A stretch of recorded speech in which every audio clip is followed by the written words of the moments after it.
qu'est-ce que ça veut dire être en cessation de paiement? C'est lorsqu'une société ne peut plus faire face à son passif exigible. Donc pour faire simple, ce sont toutes ces dettes, ce que la société doit à un tiers, à des créanciers, avec son actif disponible, donc tout ce qu'elle possède. Dans ce cas, l'entreprise doit se déclarer en cessation de paiement devant le tribunal de commerce compétent, celui de son siège social. Attention, elle doit le faire dans les 45 jours à compter de la constatation de cet état de cessation de paiement. Et Fanny, qui peut constater qu'elle est justement en cessation de paiement et est-ce qu'elle doit en informer ses salariés et prestataires?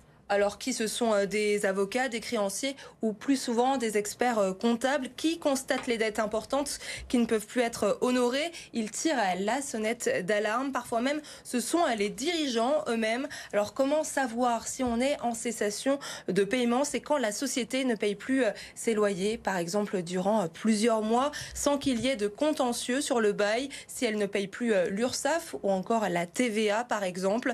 Elle a une solution avant de se déclarer en cessation de paiement. Victoria, négocier notamment avec l'URSSAF pour demander un échelonnement par exemple de la créance. Si la société ne se déclare pas en cessation de paiement, dans ce cas, l'URSSAF peut assigner la société en liquidation judiciaire. C'est possible. Donc quelle est la différence entre la cessation de paiement et la liquidation judiciaire? J'ai posé la question à Maître Facchini du cabinet Facchini Avocat à Lyon. Écoutez.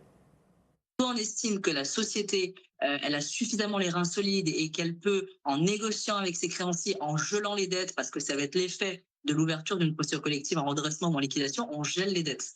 Il y a une interdiction de payer les dettes antérieures, donc on ne paye plus ces dettes antérieures, elles sont gelées. On paye en revanche comptant tout ce qui va être tous les encours à venir, mais on ne paye plus les dettes antérieures. C'est vraiment une des conséquences de la mise en redressement ou même en liquidation, mais ce qui nous intéresse, c'est peut-être plus le redressement. On a une interdiction de payer les créances antérieures et on ne peut plus assigner la société en direct, sauf s'il faut assigner les organes de la procédure. Et si effectivement la situation est irrémédiablement compromise, c'est-à-dire qu'on estime que les difficultés sont tellement importantes et que les dettes sont tellement importantes que même en gelant tout ça et en prenant une négociation, on n'arrivera pas à sortir ni un plan de redressement, ni un plan de conti, ni un plan de cession, malheureusement, la société va basculer en liquidation judiciaire.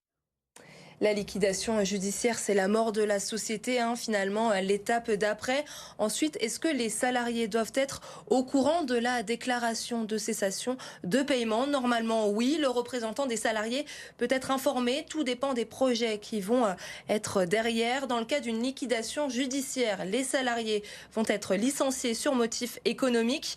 Tout va être pris en charge par les AGS. Ces salariés sont des créanciers à part, car vous avez plusieurs types de créanciers privilégiés, chirographaires. La différence, c'est qu'il y en a certains qui ne seront jamais payés, comme les chirographaires, et d'autres qui seront payés s'il y a de l'argent dans la société en cas de liquidation. C'est en tout cas ce que m'a précisé Maître Facchini du cabinet Facchini Avocat. Donc concernant les salariés, Fanny, ils seront bien payés en cas de cessation de paiement.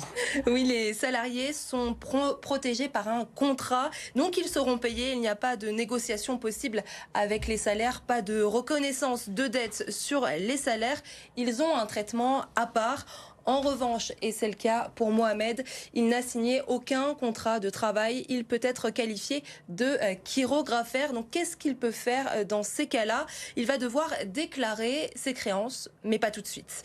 Il faut déjà que la société se déclare en cessation de paiement. Ensuite, il y a une audience d'ouverture. C'est un jugement d'ouverture. Elle va placer la société en redressement judiciaire à date de jugement.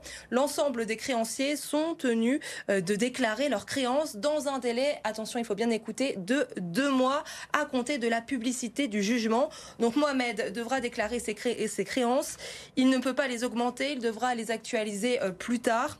Le mandataire judiciaire sera donc informé et il va devoir le tenir informé de la suite de la procédure. Si elle est convertie par exemple en liquidation judiciaire, s'il y a un plan de cession, un plan de redressement, s'ils sont en cessation de paiement depuis le mois de juillet, ils ont l'obligation de se déclarer déjà depuis plusieurs semaines, on le disait tout à l'heure, hein. Ils ont dépassé le délai de 45 jours. Donc en tout cas, ce que l'on peut retenir pour notre téléspectateur, c'est que cette situation est très anormale, hein, que ces prestations ne soient pas payées depuis le mois de juillet. Soit la société a des difficultés matérielles ou de rentabilité.